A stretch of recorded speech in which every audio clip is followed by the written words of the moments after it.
revisi Undang-Undang TNI ini juga ada pesanan khusus dari Prabowo untuk posisi tertentu. Ada 2 narasumber yang dihubungi oleh seorang utusan.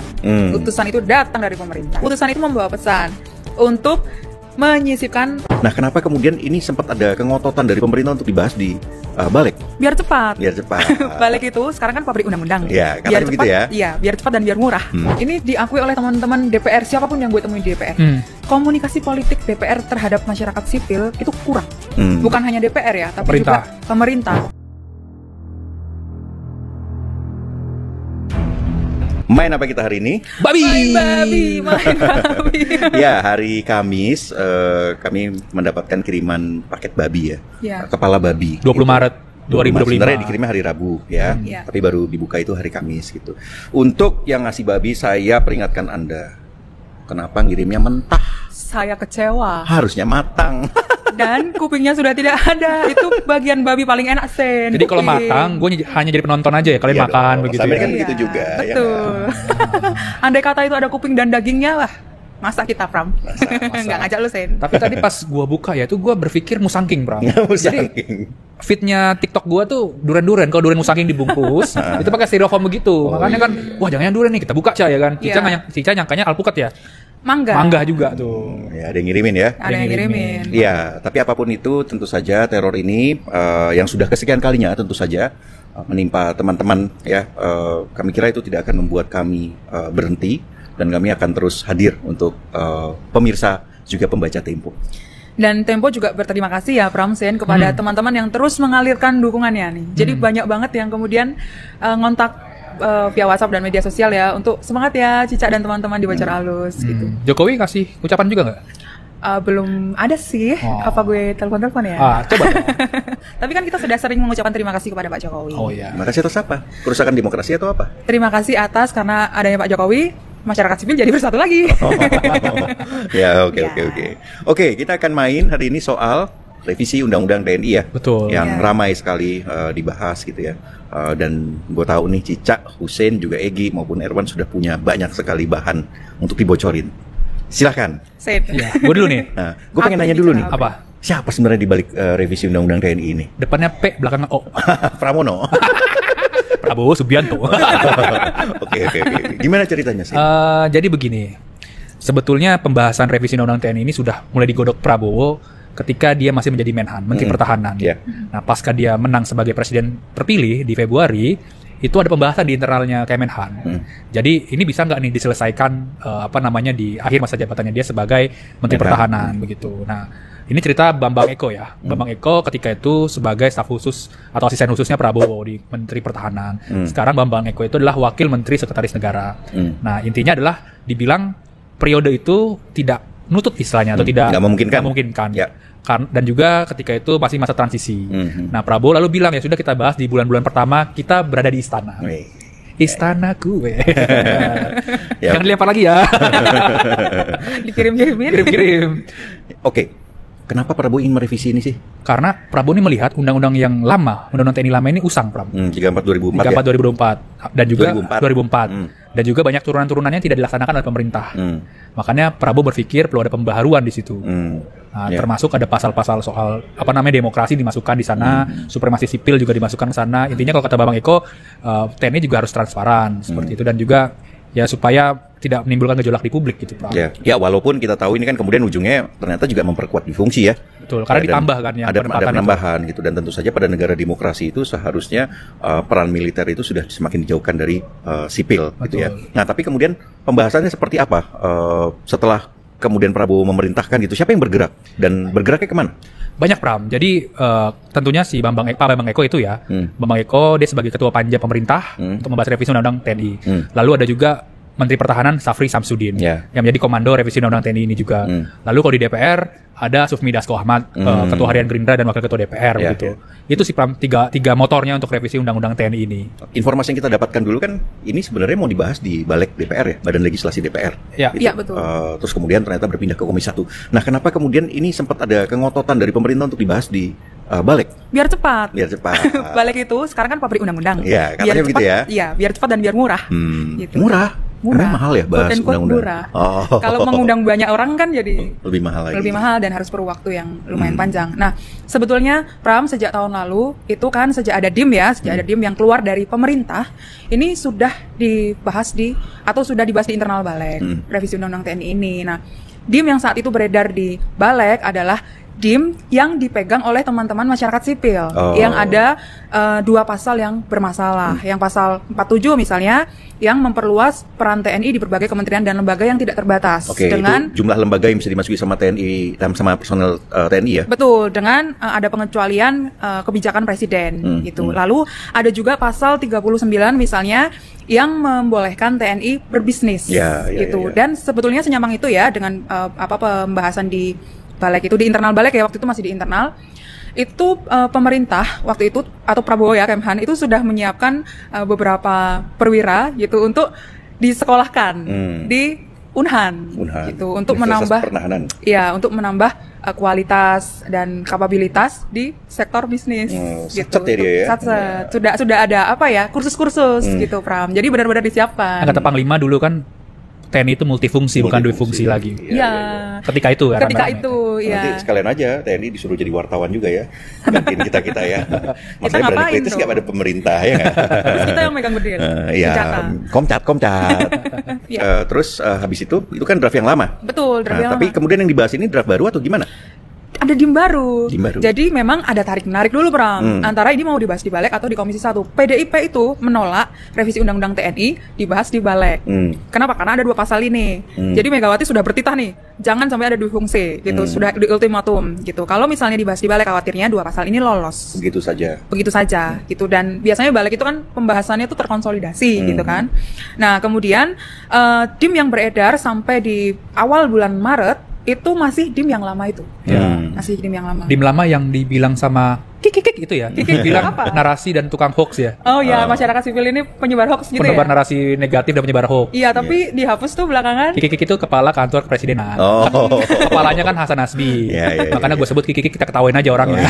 Karena dia nge-tweet di situ di X, tiba-tiba dihapus. Orang katanya ditelepon komandan. Infonya sih diomelin ya. Nah, di awal Maret itu revisi Undang-Undang TNI dialihkan dari Balek ke Komisi 1 yang ketua panjanya adalah dari PDIP. Utut Adianto, betul. Nah, setelah panja dibentuk, kemudian ada konsinyering nih, ada rencana konsinyering yang rame-rame di Fairmont itu. DIM yang baru yang dibahas di konsinyering itu DIM yang H-1 keluar sebelum konsinyering. Jadi baru H-1 keluar diterima oleh teman-teman di panja dan juga di Komisi 1 itu. Itu baru sorenya, jadi besok dibahas di Fairmont, sorenya baru mereka menerima DIM yang resmi. Mereka pun nggak tahu, Pram, mau bahas apa sebetulnya ketika itu ya. Sebelum ada pengakuan dari mereka sebelum dapat DIM-nya itu dari pemerintah. Tapi lucunya di DIM yang sampai di mereka di H-1 konsinyering itu pasal yang problematik itu tuh sudah tidak ada. Yang 47 dan 39 tadi misalnya begini, klausul yang selain ada pengecualian yang dengan kebijakan presiden segala macam, artinya membuka seluas-luasnya TNI masuk ke kementerian dan lembaga, itu tuh sudah dibenahi. Lalu pasal 39 misalnya yang TNI boleh berbisnis itu tuh sudah tidak ada. Gitu. Jadi menurut teman-teman di DPR ini berarti sudah selesai di Prabowo dan timnya. Ini yang kemudian dikomentarin sama staf Sus Menhan itu ya? Ya, setipe kan sama kikik itu sama sulap ini kan. Ada satu menteri lagi yang setipe. Siapa? Tigai. Apa kata dia? Nanti baca aja pernyataannya, statementnya sudah beredar di mana-mana. Ya sebenarnya kan ya kalau itu kan kita disalah-salahkan gitu ya, bahwa Kemenhan mau untuk mendengarkan gitu ya. Kalau misalnya Kemenhan itu mau mendengarkan, ya lu nggak jadi staf sus ya kan, harusnya kan dari dulu begitu. Kenapa ada perubahan yang drastis ya dari Balek sampai Komisi 1 DPR itu? DIM-nya ya, maksudnya ya. Nah, jadi background-nya Sen, beberapa hari sebelum DIM itu keluar, Prabowo itu memanggil seorang petinggi Gerindra di Istana Negara. Gue tahu nih siapa orang. Ya kita semua tahu. Sudah berkantor di istana juga. Detailnya di majalah Tempo. Betul. Gimana, tapi bolehlah di-spill. Gimana tuh ceritanya itu apa? Ya, jadi saat itu di minggu-minggu itu masyarakat sipil itu sudah bergejolak menentang revisi Undang-Undang TNI. Kenapa? Karena ada kekhawatiran mengembalikan duifungsi TNI atau ABRI ya. Itu. Lalu Prabowo bertanya kepada koleganya di Gerindra itu. Sebetulnya apa yang ditentang oleh masyarakat sipil? Ya 2 pasal ini yang paling krusial gitu kan. Nah kemudian Prabowo minta petinggi Gerindra ini turun gunung, membereskan. Jadi keluarlah tim baru, versi timnya Prabowo yang sudah mempersempit peran TNI di berbagai kementerian dan lembaga tadi itu. Informasi yang kita dapatkan kan sebenarnya ini dari pemerintah maunya cepat nih. Kenapa? Pengen buru-buru. Ini yang guyonan dulu. Karena mereka menganggap bulan Ramadan penuh berkah, masyarakat nggak marah-marah. Pang bingung cepet kan makanya. Masyarakat marah-marah. Marah dong. Siapa yang nggak marah? Lu mengembalikan fungsi TNI kok, ya kan? Ya, Tapi itu faktanya loh, Pram. Jadi mereka berasumsi bahwa ya namanya bulan puasa gejolak masyarakat ini nggak terlalu tinggi. Tapi faktanya adalah masyarakat sipil segala macam di sejumlah daerah protesnya keras gitu. Iya, mahasiswa juga ya. Mahasiswa juga. Nah, di satu sisi, karena ini memang momentumnya, tadi seperti gue jelaskan di awal, bahwa Prabowo kan bilang akan membahas revisi undang-undang TNI itu di awal-awal dia berada di istana begitu. Nah, timeline-nya adalah setelah sejumlah undang-undang penting gitu ya, seperti undang-undang BUMN, revisi undang-undang BUMN selesai, revisi undang-undang Minerba selesai. Nah itu ya udah, sekarang gamenya adalah revisi undang-undang TNI begitu. Dan semua serba cepat kan. Kalau misalkan lu lihat soal BUMN juga gelap sekali kan pembahasan dengan draftnya, nggak ada segala macam, cepat. Minerba juga begitu, gelap cepat gitu kan. TNI juga kan gelap dan cepat. Untungnya ada masyarakat sipil yang mendobrak itu ya, dan semua menjadi sorotan. Betul. Terus kemudian dianggap sebagai orang tidak dikenal ya kan. Lu aja nggak kenal ya. Kita mah tahu ya kan. Makanya banyak baca. Dan bergaul. Tapi ini gue sayangkan ya Pram ya, karena era-era sekarang ini gue udah ngeliput DPR udah cukup lama ya, tapi lamaan lu Pram tetap. Nah, dulu kan kalau misalkan kita meliput pembahasan undang-undang, kita bisa tuh nyomot-nyomotin draft-draft revisi undang-undang yang ada di meja anggota DPR gitu. Kadang-kadang ditinggalin, kita baca-baca atau nggak minta begitu. Atau nggak minta sama sekretariat. Nah, sekarang boro-boro agak ada, mereka pun bingung gitu kan. Malah mereka kadang-kadang nanya sama kita. Iya, nanya sama kita kan. Terus tiba-tiba website DPR gitu kan error mulu, padahal pasti bayar mahal tuh kan tuh website DPR itu error, nggak bisa diklik segala macam. Nah, mana transparansinya begitu Dan kan? satu lagi Sen, ini diakui oleh teman-teman DPR, siapapun yang gue temui di DPR, komunikasi politik DPR terhadap masyarakat sipil itu kurang. Bukan hanya DPR ya, tapi juga pemerintah. Komunikasi politik itu kan juga berhubungan dengan misalnya keterbukaan mereka. Misalnya kelompok sipil ingin bertanya langsung kepada DPR gitu, atau mengetahui agenda-agenda DPR gitu, itu kurang banget. Dan pemerintah dan DPR ini tidak bisa menjelaskan sebetulnya apa yang terjadi saat ini dan apa yang akan dilakukan oleh pemerintah dan DPR. Betul, termasuk yang di Danantara itu kan BUMN. Betul, revisi undang-undang BUMN. Pengusaha juga nggak tahu segala macam barang, tapi setelah disahkan barulah diberitahu gini-gini segala macam. Nah ini memang kalau menurut gue ya, ini analisis ya Pram, karena lu menaruh para juru bicara yang bertugas menjadi komunikasi publiknya pemerintah itu ya buzzer taruh situ. Buzzer kan bergeraknya kalau disuruh, dan mereka bergeraknya hanya untuk melawan-lawan aja kan. Gitu kan. Ya kalau kita melihat juga sebenarnya lu sebagai juru bicara tidak boleh kemudian mengesampingkan wartawan tertentu ya. Tapi kan kita tahu nih, kayak Tempo itu nggak pernah dibalas tuh sama sekali gitu kan. Ya buat kami sih nggak masalah lu nggak balas gitu, nggak sakit hati juga gitu. Tapi dari situ sebenarnya mindsetnya udah kelihatan. Ini orang nggak paham apa-apa di soal komunikasi publik nih. Betul. Ya kan, kalau dia paham soal komunikasi publik harusnya dia bisa mendekati, mengajak bicara, diskusi. Bahwa kemudian ada perbedaan sikap ya wajar dong. Namanya media harus bisa mengkritik pemerintah. Nah sementara yang satu ini kan, lu bukan di barisan kami maka lu musuh kami, maka lu nggak boleh wawancara dengan siapapun gitu. Dan bahkan ketika edisi 100 hari pun ada larangan kan bagi pejabat pemerintah untuk menerima wawancara Tempo. Betul. Ya kacau lah, kemudian pesan-pesannya tidak kemudian terdeliver dengan baik gitu loh dari pemerintah ini. Dia ketawa mulu nih, seneng soalnya deg-degan gitu ya. Ada yang pengen dari sini ke sini. Geser. Enggak geser, diganti. Nggak tahu. Biasanya kalau kemudian kita ngomong kayak gini dipertahankan Sen. Oh gitu. Kayaknya enggak sih. Ya enggak apa-apa, terserah yang berkuasa. Iya. Oke. Gue juga dapat info nih, Ca. Kan ketika itu Prabowo memanggil petinggi Gerindra ya. Nah, di hari Minggu 16 Maret 2025, kan tuh ada rapat terbatas tuh di Hambalang di rumahnya Prabowo. Ada rapat terbatas, rapat kabinet. Hari Minggu. Presiden kerja hari Minggu. Itu cuma pas pilkada, Prabowo. Karena butuh dukungan, makanya dia libur. Iya. Oke. Nah, di situ soal bahas hilirisasi ya, tema utamanya. Tapi di situ Prabowo sempat bertanya kepada Menteri Pertahanan Syafri Samsudin maupun Bambang Eko, Wamen Sesnek. Ini apa sih yang terjadi, kok ribut-ribut dan seterusnya. Ya intinya Prabowo meminta para anak buahnya ini untuk menjaring ataupun merangkul para masyarakat sipil lah. Yang dimau mereka ini apa saja sih begitu. Nah, terus si Bambang Eko cerita juga bahwa memang Prabowo sangat konsen terhadap sejumlah hal. Titik temunya adalah Prabowo tidak mau bergeser soal masa pensiun TNI tadi itu, gitu. Nah, terus yang dia bisa bergeser apa? Ya, intinya soal itu tadi yang tuntutan mengenai penempatan TNI di sejumlah lembaga-lembaga begitu. Nah, Prabowo itu concern sejumlah hal dalam revisi Undang-Undang TNI ini. Misalnya seperti penempatan prajurit TNI di lembaga-lembaga tertentu begitu. Kan di awalnya ada 10 kan di Undang-Undang 34 2024 itu. Tapi sekarang bertambah menjadi 15. Tadinya 16 itu saya. Tadi 16 kan, tapi kan ada tarik ulur, diskusi sejumlah hal, akhirnya berkurang. Nah, pasal ini kan berkurang ya Pram ya kalau di pengesahan tadi begitu. Nah, tapi ada pasal tambahan Pram di 47 ayat 2 yang mana memang kalau misalkan tentara itu menjabat di lembaga selain yang diatur di pasal 1, mereka harus mengundurkan diri. Nah, itu ada titiknya di situ Prabowo menggarisbawahi. Dan pasal itu juga menurut sebenarnya narasumber merupakan pasal gula-gula dalam artian untuk menangkis kalau ada tudingan bahwa TNI ini bisa masuk kemana-mana Pram. Karena dikunci dengan ayat 2. Ayat 2-nya tuh. Harus mundur ya. Harus mundur, ibaratnya gula-gula. Dan juga pasal itu menyentil Polri. Kenapa Polri? Ini menurut sejumlah pejabat pemerintah dan DPR ya, karena menurut mereka ada banyak anggota Polri dari bintang-bintang ya Pram ya, menjabat di sejumlah lembaga dan kementerian gitu. Ada cemburuan lah di situ, makanya dipasang pasal 47 ayat 2 itu. Ya, tapi soal Polri sendiri ya, kalau kita melihat di pasal 47 itu, yaitu soal lembaga-lembaga yang bisa dimasuki oleh TNI, di salah satunya disebutkan di situ soal narkotika. BNN. Awalnya BNN. Narkotika nasional gitu ya. Betul. Nah, cuman ya ini kan sebenarnya bukan kewenangan TNI juga dong untuk ngurusin narkotika, apa urusannya? Nah, itu gitu berhubungan dengan ini gue langsung serobot nih. Langsung. Ini berhubungan dengan perluasan peran TNI.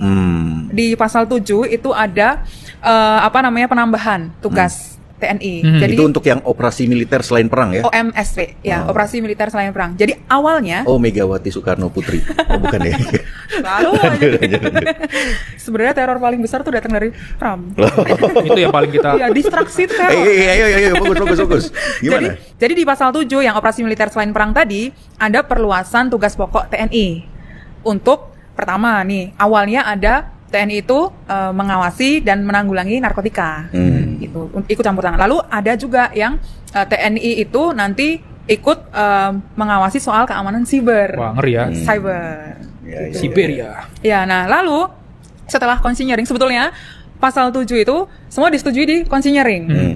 Lalu di hari Senin itu berarti 2 hari setelah konsinyering, Dasko atau Wakil Ketua Umum DPR itu ketemu dengan masyarakat sipil. Ada perwakilan masyarakat sipil. Salah satunya dengan Bang Usman Hamid. Ya, dari Amnesty International ya. Dan Bang Usman menyampaikan berbagai hal lah. Bang Usman menyampaikan kenapa keberatan masyarakat sipil dengan perluasan tugas pokok TNI dan peran TNI di berbagai kementerian dan lembaga. Salah satunya adalah menyoroti soal tadi tuh narkotika dan siber. Gitu, karena narkotika itu nanti bisa benturan dengan misalnya polisi. Siber itu nanti bisa nih orang-orang yang misalnya mengkritik pemerintah tiba-tiba di media sosial gitu ya, jadi tiba-tiba dioperasi oleh TNI gitu. Jadi TNI bisa kemana-mana gitu. Nah, lalu pasal yang narkotika itu di pasal 7 di ayat 17 waktu itu di take out dari situ. Lalu siber yang klausul siber tadi itu ditambahkan satu diksi pertahanan siber yang nanti TNI itu hanya mengurusi di bagian hulunya, tidak ke produk maupun pelaku di bawahnya. Nah, tapi dalam kondisi seperti sekarang mana lah kita kita tidak bisa percaya begitu saja. Take it for granted gitu atau berikan cek kosong kepada siapapun lembaga yang mengelola atau punya urusan dengan keamanan cyber ini ya. Ya, apalagi nanti ada data pribadi di hulu ini kan. Itu yang perlu disoroti gitu. Nah, sebetulnya yang menariknya adalah perluasan tugas pokok TNI di narkotika tadi. Nah, itu dia yang dihapus di pasal 7 tapi kemudian tetap muncul di pasal 47. Betul, Ini kan ngeri nih. Ya, membuat polisi deg-degan juga, was-was juga. Kenapa? Karena TNI itu nanti akan membentuk satgas yang berisi 200 orang gitu ya, 200 orang yang mengurusi soal narkotika. Dan ini sudah dibenarkan oleh Panglima TNI kan, diwawancari oleh Novali, tidak dibantah ya, reporter Tempo ya. Ketika paripurna di DPR ya, setelah paripurna ditemui dan ia membenarkan gitu. Betul. Ada rencana pembentukan satgas narkotika di bawah TNI. Wah, satset juga ya TNI ini ya. Satset. Ya karena kalau satset kan Ganjar ya. Karena kalau kita ngobrol sama orang-orang DPR maupun pejabat pemerintah ya, ini urusan narkoba ini ya ibaratnya tambang emas lah Iya, gitu kan. betul. Di situ banyak sekali uang-uang hantu blau. Iya. Dimakan jin, dimakan setan gitu ya. Gimana? Udah ya, udah. Jangan-jangan Terus dong. Habisin kepala apa habisin. Kepala salmon habis ini. Enak sih. Ya enggak, memang ini narkotika ini duit besar, ya kan, dan penanganannya pun juga karena ini adalah kejahatan yang extraordinary juga gitu ya, maka juga peralatannya harus lengkap dan segala macamnya gitu. Senyum-senyumnya dia seneng nih, gantian gue yang ngebahas. Bagus, Ya. saja. Yang sensitif angkel aja. Iya, tapi dan bagaimanapun sebenarnya kalau kita melihat harusnya TNI tidak ngurusin sama sekali. Sama sekali. Ngurusin aja lah pertahanan gitu ya, yang selama ini memang menjadi tupoksi dari TNI. Ngapain kemudian masuk pada urusan narkoba? Nanti lama-lama juga mereka mulai keseret-seret juga jangan-jangan ke judi online misalnya. Ya kan itu kan ngeri sekali. Cukuplah ini menjadi urusan polisi. Kalau kemudian terjadi kekurangan ya diberesin supaya ini kemudian tidak dimanfaatkan sebagai kasirnya atau uang atau tambangnya lah yang tadi bahasanya Husein ya, gue menggunakan bahasa Husein, tambang emas itu tadi itu kan harus ya dituntaskan dengan benar, penegakan hukum di situ gitu loh. Sebenarnya Sen Pram, soal narkotika tadi yang kegelisahan polisi itu ada satu peristiwa menarik di sebuah hotel di Jakarta Selatan. Nah, tapi detailnya ada di majalah Tempo. Ini terkait dengan yang Ono diomel-omelin gak sih? Iya. Oh gitu ya. Omel-omelin sama senior-senior. Oke. Penasaran kan? Oke. Nah, selain tadi soal penempatan di lembaga-lembaga, ada juga menarik, Pram. Soal masa usia pensiun prajurit TNI. Kan di revisi terbaru atau undang-undang terbaru nanti itu, dari level tamtama hingga level bintang 4 itu semuanya akan level up. Bertambah masa usia pensiunnya. Yeah. Nah, ini menarik. Kenapa? Karena sejumlah pejabat pemerintah itu cerita bahwa sangat sulit mendidik prajurit TNI begitu ya. Misalkan sudah nanti bintang sekian, dia cuma bisa menjabat waktunya hanya sebentar lalu pensiun. Nah, Prabowo itu merasa wah sayang banget nih. Udah capek-capek dididik, ikut pelatihan dan seterusnya kok masih bagus fisiknya juga, kok langsung pensiun. Waktu itu kita juga ketemu Mahfud MD, dia juga sempat cerita ketika HUT Bayangkara di GBK, dia pernah berdampingan sama Prabowo waktu jadi Menhan. Nah, Prabowo juga menyampaikan seperti itu bahwa itu prajurit TNI fisiknya masih bagus-bagus, sayang ya kalau misalkan udah masa pensiunnya cepat-cepat gitu. Nah, gue ngobrol sama dua mantan Gubernur Lembaga Ketahanan Nasional, Lemhanas, Agus Wijoyo dan Andi Wijayanto. Nah, pasal perpanjangan usia ini akan membuat pusing bagian SDM-nya TNI karena akan mengganggu piramida di bukan Demokrat, piramida TNI begitu. Karena kan bagaimanapun di TNI itu sistemnya adalah dari bawah gemuk lalu bintang 4 gitu kan. Nah, bahkan si Agus Wijoyo ini ngeledekin nanti karir di TNI itu seperti pasar malam. Apa itu? Gimana itu? Ya, serba mendadak begitu kan, tidak lagi ada ritme-ritme yang bisa diprediksi oleh prajurit TNI. Karena selama ini kalau misalkan lu mau naik jabatan itu kan ada setahun ada 2 kali, yaitu di 1 April atau di bulan Oktober 1/10 istilahnya. Nah, kalau misalkan ada perpanjangan masa usia jabatan ini, artinya semua ritme yang ada itu bakal berubah.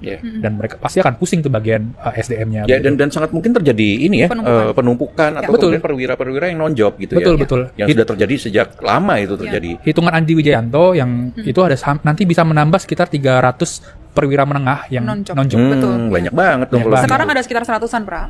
Maka akan bertambah dengan revisi undang-undang ini ya. Prediksinya akan bertambah menjadi 300-an ya, Sen ya? Betul.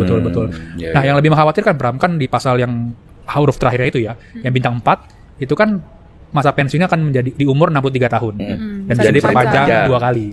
Nah, hitungan mereka, kalau misalkan pasal ini diterapkan, artinya tuh jenjang bintang 3 itu akan mandek, Bram. Jadi misalkan satu presiden itu misalkan menjabat 2 periode atau 10 tahun, nanti panglimanya bisa 5-6 tahun. Nah, ini bintang 3-nya nih akan berguguran dengan sendirinya gitu, mendapat jabatan-jabatan strategis. Mandek dong ya regenerasinya ya. Mandek regenerasinya, lambat. Nah. Dan itulah kenapa juga kemudian ada rencana dari pemerintah untuk mensipilkan TNI ini ya. Dan kemudian dengan berbagai memasukkan tempat tadi. Bukan cuma tempat tapi juga salah satunya ke BUMN ya. Betul. Ya, awalnya kan. Betul. Tapi ya harus pensiun. Ya, tapi tetap saja ini tidak menyelesaikan masalah dong. Harusnya banyaknya perwira yang non-job ini diselesaikan dengan membuat mereka ya punya job gitu, atau regenerasinya dibikin supaya ini bisa terhindarkan gitu ya. Nah, ini masalah kemudian dipindahkan ke lembaga lain dengan pensiun gitu. Misalnya katakanlah masuk BUMN ya, artinya dia tentara yang memang sudah tidak aktif lagi, tapi kan ya dia masih tentara, apalagi kalau kemudian dia masih pangkatnya kolonel atau pangkatnya masih bintang 1 bintang 2 dan ini gitu. kan akan mengganggu merit system yang di organisasi TNI itu sendiri ya. Iya, TNI dan di organisasi di luar TNI dong, Pram. Memang mau TNI dimasuki sipil kan nggak mau. Iya, dan ya sipil jangan dimasukin sama TNI dong. Makanya, harusnya begitu dia. kan. Jadi Pram nanti jadi Kapus Pen TNI. Emang bisa. Nggak bisa, kan nggak boleh. Kan nggak boleh. Ya, oke. Gua jadi sipil aja lah, lebih enak jadi sipil, bisa gondrong ya kan. Kalau di TNI mana bisa gondrong, kecuali gue Intel, ya enggak? Bukannya lo Intel? Intel asing. Intel asing. Nah, gue denger nih, revisi Undang-Undang TNI ini juga ada pesanan khusus dari Prabowo untuk posisi tertentu. Iya. Nah, apa itu, Cah? Jadi Pramsen, ada 2 narasumber yang dihubungi oleh seorang utusan. Utusan itu datang dari pemerintah. Banyak amat sih utusan ini ya. Utusan Jokowi, Kak Hasto gitu ya. Utusan khusus presiden. Ya kan, artis ya kan. Nah, itu utusan itu membawa pesan untuk menyisipkan satu lembaga, Seskap, di kementerian dan lembaga yang masuk di pasal 47. Sesmilpres. Iya. Tadinya Seskap. Nah, sampai detik akhir itu diminta dimasukkan Seskap. Gitu. Tapi ditolak oleh Komisi 1 serentak. Serentak ya? Serentak. Kenapa? Gitu. Ya, apa spesialnya Seskap? Gitu. Nah, Seskap yang sekarang ini kan posisinya berarti di bawah Sesmil. Dan setara dengan Eselon 2. Bukan Seskap model Pramono Anung yang setara menteri. Jadi jauh banget nih jenjangnya. Gitu. Tapi yang itu bisa tuh merintah menteri ya kan? Yang mana? Yang Ono. Yang Ono ya, emang Eselon 2 rasa menteri gitu ya. Iya. Bukan, Eselon 2 rasa Perdana Menteri. Semua menteri takut tuh sama dia loh. Iya. Kenapa begitu diistimewakan sih? Karena ini Pram, jadi buat para menteri segala macam untuk mengakses Prabowo lewat TNI ini. Oke. Ya tapi kan dia tidak akan selamanya berada di situ dong. Dan sebetulnya kita juga sudah pernah menulis di 100 hari edisi 100 hari Prabowo ya, di 100 hari Prabowo bagaimana peran si Seskap ini untuk keseharian Prabowo, termasuk mengatur suhu kolam renang ketika Prabowo pergi ke luar negeri. Bisa dibaca lah. Bisa dibaca. Oke, ini dibahas dengan sangat cepat ya. Revisi ini, tapi kemudian di saat akhir kita kayaknya mendapatkan informasi bahwa ada perubahan lagi nih. Ada. Seperti apa? Sebenarnya ada perubahan yang menyangkut soal substansi. Misalnya soal usia pensiun, terutama di bintang 3. Nah, itu diminta Prabowo langsung kepada pimpinan Komisi 1 ketika bertemu di Istana Negara. H-1 sebelum disahkan revisi undang-undangnya. Hari Rabu ya? Hari Rabu gitu. Jadi ada perubahan di malam hari sebelum pengesahan, padahal sudah diputuskan di tingkat 1, di panja tingkat 1. Enak ya? Pembahasannya kemudian berubah ke istana gitu. Terus kemudian diakomodasi lagi di DPR lagi. Betul. Wah, ini bikin undang-undang kok semacam ini ngawur ya. Tapi perubahannya apa detailnya nanti ada di majalah Tempo aja. Nah, kita juga sempat mendapatkan informasi bahwa draft ini sebenarnya milik Gerindra dan PDIP. Betul. Gimana tuh, Sen? Apa artinya itu, Sen? Ya karena pemerintah yang berkuasa sekarang Gerindra, ketua panjanya PDIP. Begitu. Jadi ada beberapa orang PDIP cerita begini, Pram. Jadi PDIP punya kepentingan besar ingin mengawal revisi Undang-Undang TNI ini agar tidak menjadi seperti di era Orde Baru. Dalam artian difungsi itu tadi yang nanti seluruh kementerian lembaga itu bisa ditempatkan militer begitu. Makanya ditaruhlah Utut Adianto sebagai ketua panja dan sejumlah politikus PDIP di anggota panja begitu. Dan Utut juga dulu pernah ngomong sama gue ya, mungkin juga ngomong sama kalian ya, bahwa dia bertekad untuk mengawal revisi Undang-Undang ini. Betul. Dan itu memang perintah Ibu Megawati, yang mana memang kader PDIP terutama di Komisi 1 itu harus mengawal betul soal revisi Undang-Undang TNI. Nah, ada politikus yang ketemu sama Megawati begitu ya, Bram ya, dijelaskanlah soal situasi terkini. Dan pesannya Megawati tadi sama seperti gue bilang bahwa jangan sampai terjadi difungsi ABRI. Nah, karena soal ada pasal 47 ayat 2 itu yang mana anggota TNI di luar penempatan yang pasal satunya, akhirnya Megawati sudah setuju segala macam. Nah, tapi ada alasan lain, Bram. Apa itu? Nah, ini adalah karena memang ada keinginan untuk menjaga hubungan baik dengan Prabowo. Biar gue tebak ini kaitannya dengan kemungkinan mereka bergabung ke dalam pemerintahan Prabowo. Betul. Entah itu di pemerintah ataupun jadi mitra strategis di luar di DPR gitu. Paling nggak biar nggak dikuyo-kuyo juga lah ya. Betul. Nah, sebetulnya ada cerita juga Sen yang hubungannya dengan hubungan baik tadi ya. Jadi Megawati ketika Zoom dengan Prabowo ini sempat disinggung soal revisi Undang-Undang TNI. Intinya Megawati di situ menyampaikan kepada Prabowo atau mengingatkan jangan sampai ada trauma Orde Baru yang kembali muncul karena TNI.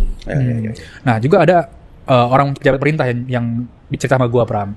Jadi misalkan kan kita tahu ya pernah dibahas juga soal beberapa kader PDIP yang tersangkut kasus hukum gitu ya. Yeah. Ini menjadi bargaining juga supaya nggak ibaratnya nggak diketik gitu kan. Lalu juga ada nanti berkaitan dengan penambahan dubes untuk PDIP. Penempatan posisi-posisi itu ya. Posisi-posisi itu. Banyak hal ya. Banyak hal dipertimbangkan berarti oleh PDIP ya. Betul, ada yang lucu sebenarnya satu cerita ya. Gimana tuh? Jadi kemarin sebelum paripurna, sehari sebelum paripurna itu Komisi 1 PDIP itu dipanggil Megawati Ketua Umum. Nah, anggota Komisi 1 PDIP ini sudah deg-degan, wah kita diomelin nih dengan kondisi ini. Gitu karena sah dengan kondisi penolakan masyarakat sipil. Tapi kemudian dijelaskan lah oleh Komisi 1 bahwa ini tidak akan terjadi difungsi segala macam dan akhirnya ya Megawati oke dengan revisi yang terakhir. Makanya kan penjelasan Puan Maharani kan bahwa Megawati setuju dengan revisi Undang-Undang TNI ini, Bram. Nah, tapi ada juga nih di internal PDIP yang cerita sebetulnya dengan situasi seperti ini merusak hubungan PDIP dengan kelompok masyarakat sipil. Kan kalau kita lihat pasca PDIP kalah ya dalam Pilpres, mereka berupaya tuh menggait kelompok masyarakat sipil kan melakukan berbagai diskusi maupun turun ke bawah segala macam. Nah, dengan kasus revisi Undang-Undang TNI ini itu hubungan itu sedang jarak lagi. Ya bagus lah kalau begitulah. Jangan juga kemudian masyarakat sipil terlalu berdekatan dengan partai ya. Intinya kita tidak boleh take it for granted ya, atau berikan cek kosong kepada partai atau kepada pemerintah. Pram, Tempo yang pernah dibredel di Orde Baru. Nah, gimana nih sikap Tempo melihat revisi Undang-Undang TNI? Ya, pertama tentu saja kalau kita melihat difungsi TNI apakah kemudian akan terjadi? Enggak, ini sudah terjadi, terutama pada masanya Jokowi gitu ya. Kita melihat Jokowi memberikan berbagai keistimewaan, ada TNI aktif yang kemudian menjadi PJ kepala daerah gitu kan. Itu kan sebenarnya sudah sangat melanggar gitu, dan sudah ya kita melihat pada masanya Jokowi ini luar biasa lah, ada keistimewaan yang diberikan kepada tentara, dan ini juga semakin muncul pada masanya Prabowo ya, dengan penempatan Teddy Indrawijaya sebagai Seskap saja itu kan sudah menunjukkan militer ini semakin masuk di mana-mana, dan kita lihat urusan sawit, urusan apalagi macam-macam lah ya, semuanya pangan dipercayakan pada TNI gitu. Ini sudah kebablasan sebenarnya. Jadi kalau kemudian ini dianggap revisi Undang-Undang TNI ini akan mengembalikan difungsi TNI, nah difungsi TNI-nya sudah kembali sebenarnya gitu, dan ini hanya melegalkan saja apa yang sudah terjadi ini, misalnya untuk perwira-perwira yang sudah berada di jabatan sipil, mereka kemudian mendapatkan perlindungan atau payung hukum dari sini. Dan kalau kita melihat, sudahlah, ini sudah jelas ini difungsi TNI, dan ini jelas sebenarnya merusak TNI. Kita mengharapkan TNI yang profesional. Kami juga percaya kok bahwa ada banyak TNI yang juga profesional gitu ya. Tapi kita melihat sekarang sudah sebagian juga sudah berbeda sikap ya. Dulu kayak misalnya SBY itu, kita mengharapkan SBY bisa berani bersuara lebih keras lagi sebenarnya untuk melawan kembalinya di fungsi TNI ini, tapi ternyata juga nggak begitu-gitu amat gitu ya. Paling ya Agus Wijoyo yang kemudian juga masih bersuara ya, konsisten gitu, dan itu bisa dibaca di laporan Tempo juga. Nah, ini revisi Undang-Undang TNI ini sudah jelas sangat merugikan TNI sendiri. TNI menjadi tidak profesional gitu ya, dan kemudian akan terjadi penumpukan dan segala macamnya. TNI justru menjadi korban dari revisi Undang-Undang TNI itu sendiri.